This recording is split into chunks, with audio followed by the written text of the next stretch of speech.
Hi friends, ನಾನು ನಿಮ್ಮೆಲ್ಲರ ಲತಾಶ್ರೀ ಶಶಿಕುಮಾರ್. ನಾನು ನನ್ನ ಇವತ್ತಿನ ಒಂದು ವಿಡಿಯೋದಲ್ಲಿ ಪೆಪ್ಪರ್ ಚಿಕನ್ ಕಬಾಬ್ ಹೇಗೆ ಮಾಡ್ಕೊಡೋದು ಅಂತ ಹೇಳಿ ತೋರಿಸ್ಕೊಡ್ಲಿಕ್ಕೆ ಹೊರಟಿದ್ದೀನಿ. ಯಾರೆಲ್ಲ ನನ್ನ ಚಾನಲ್ಗೆ ಸಬ್ಸ್ಕ್ರೈಬ್ ಆಗಿಲ್ವೋ ಚಾನಲ್ಗೆ ಸಬ್ಸ್ಕ್ರೈಬ್ ಆಗೋದು, ಲೈಕ್ ಮಾಡೋದು, ಹಾಗೆ ಪಕ್ಕದಲ್ಲಿರುವಂಥ ಬೆಲ್ಲೈಕನ್ ಒತ್ತೋದನ್ನು ಮರಿಬೇಡಿ.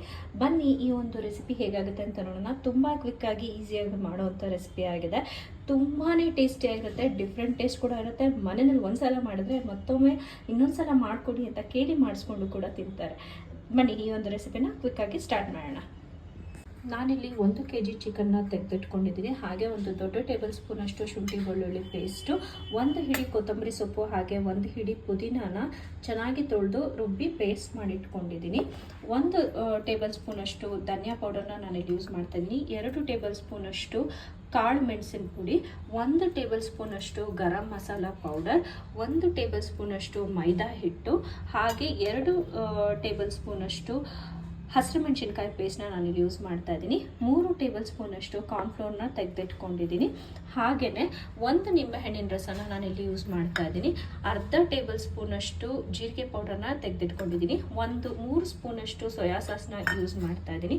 ಹಾಗೆಯೇ ಒಂದು 4 ರಿಂದ 5 ಹಸಿರು ಮೆಣಸಿನ್ಕಾಯಿನ ಹೀಗೆ ಕಟ್ ಮಾಡಿ ಇಟ್ಕೊಂಡಿದ್ದೀನಿ. 3 ಕರಿಬೇವಿನ ಎಲೆಗಳನ್ನ ಹೀಗೆ ತೆಗೆದಿಟ್ಕೊಂಡಿದ್ದೀನಿ. ಸ್ವಲ್ಪ ಕಸೂರಿ ಮೆಥಿನೂ ನಾನಿಲ್ಲಿ ಯೂಸ್ ಮಾಡ್ತಾ ಇದ್ದೀನಿ.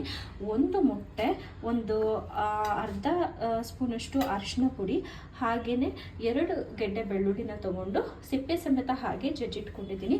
ರುಚಿಗೆ ತಕ್ಕಷ್ಟು ಉಪ್ಪು, ಹಾಗೆ ಮಾಡಲಿಕ್ಕೆ ಎಣ್ಣೆ. ಮೊದಲಿಗೆ ನಾನಿಲ್ಲಿ ಶುಂಠಿ ಬೆಳ್ಳುಳ್ಳಿ ಪೇಸ್ಟ್ನ ಹಾಕ್ಕೊಳ್ತಾ ಇದ್ದೀನಿ. ಹಾಗೆಯೇ ಇದಕ್ಕೆ ನಾನು ಹಸಿರು ಮೆಣಸಿನ್ಕಾಯಿ ಪೇಸ್ಟನ್ನ ಆ್ಯಡ್ ಮಾಡ್ಕೊಳ್ತಾ ಇದ್ದೀನಿ.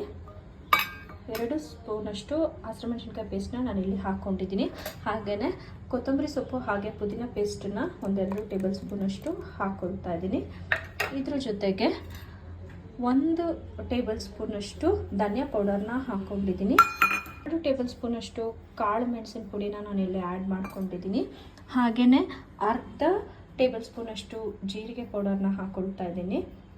1 ಟೇಬಲ್ ಸ್ಪೂನಷ್ಟು ಗರಂ ಮಸಾಲ ಪೌಡರ್, ಹಾಗೆ 3 ಸ್ಪೂನಷ್ಟು ಕಾರ್ನ್ಫ್ಲೋರ್ ಪೌಡರು, 1 ಸ್ಪೂನಷ್ಟು ಮೈದಾ, ಹಾಗೆಯೇ ಸೋಯಾ ಸಾಸ್ 3 ಸ್ಪೂನಷ್ಟನ್ನು ಹಾಕ್ಕೊಳ್ತಾ ಇದ್ದೀನಿ.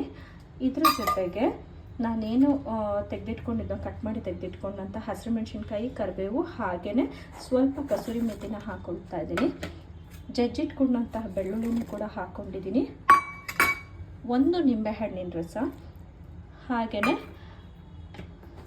ಅರಿಶಿನ ಪುಡಿ ಅರ್ಧ ಸ್ಪೂನಷ್ಟು, 1 ಮೊಟ್ಟೆನ ನಾನಿಲ್ಲಿ ಒಡೆದು ಸೇರಿಸ್ಕೊಳ್ತೀನಿ. ನಾನು ಹೀಗೆ ಒಡೆದು ಸೇರಿಸ್ಕೊಳ್ತಾ ಇದ್ದೀನಿ. 1 ಸ್ಪೂನಷ್ಟು ಸಾಲ್ಟ್ನ ನಾನಿಲ್ಲಿ ಹಾಕ್ಕೊಳ್ತಾ ಇದ್ದೀನಿ. ಮಿಕ್ಸ್ಚರ್ಗೆ 1 ಸ್ಪೂನಷ್ಟು ಆಯಿಲ್ನ ಆ್ಯಡ್ ಮಾಡ್ಕೊಂಡಿದ್ದೀನಿ. ಇದನ್ನು ನಾನು ನೀಟಾಗಿ ಹೀಗೆ ಮಿಕ್ಸ್ ಮಾಡ್ಕೊಳ್ತಾ ಕಲಿಸ್ಕೊಂಡಿದ್ದೀನಿ. ಹೀಗೆ ಕಲಿಸ್ಕೊಂಡಂಥ ಮಿಕ್ಸ್ಚರ್ಗೆ ನಾನೇನು 1 kg ಚಿಕನ್ನ ತೊಳೆದಿಟ್ಕೊಂಡು ತೆಗೆದು ಅದನ್ನು ಆ್ಯಡ್ ಮಾಡ್ಕೊಳ್ತಾ ಇದ್ದೀನಿ. ಆ್ಯಡ್ ಮಾಡಿಕೊಂಡು ನೀಟಾಗಿ ಚೆನ್ನಾಗಿ ಮಿಕ್ಸ್ ಮಾಡಿಕೊಂಡು ಒಂದು ಅರ್ಧ ಗಂಟೆ ಮ್ಯಾರಿನೇಟ್ ಆಗಲಿಕ್ಕೆ ಬಿಡಬೇಕಾಗುತ್ತೆ. ನೋಡಿ, ಹೀಗೆ ಮಿಕ್ಸ್ ಮಾಡ್ಕೋಬೇಕು. ಚೆನ್ನಾಗಿ ಇಳಿಸ್ಕೊಂಡಿದ್ದೀನಿ. ಇದನ್ನು ಒಂದು ಅರ್ಧ ಗಂಟೆವರೆಗೂ ಮ್ಯಾರಿನೇಟ್ ಆಗಲಿಕ್ಕೆ ಇಟ್ಬಿಡ್ತೀನಿ.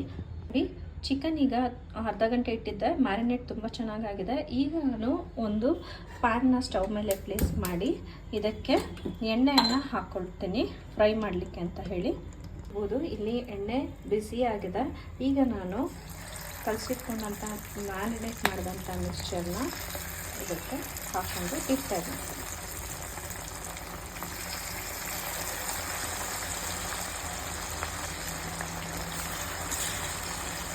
ನೋಡಿ, ಚೆನ್ನಾಗಿ ಕಬಾಬ್ನ ಫ್ರೈ ಮಾಡ್ಕೊಂಡಿದ್ದೀನಿ.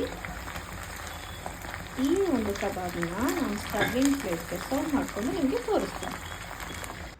ನೋಡಿ, ರುಚಿಯಾದಂತಹ ಕ್ರಿಸ್ಪಿಯಾದಂತಹ ಪೆಪ್ಪರ್ ಚಿಕನ್ ಕಬಾಬ್ ರೆಡಿಯಾಗೇ ಹೋಯಿತು. ನೀವು ಇದನ್ನು ಮನೆಯಲ್ಲಿ ಒಂದ್ಸಲ ಟ್ರೈ ಮಾಡಿ ರೆಸಿಪಿ ಹೇಗಾಯಿತು ಅಂತೇಳಿ ಕಾಮೆಂಟ್ ಬಾಕ್ಸ್ನಲ್ಲಿ ತಿಳಿಸಿ. Thanks for watching.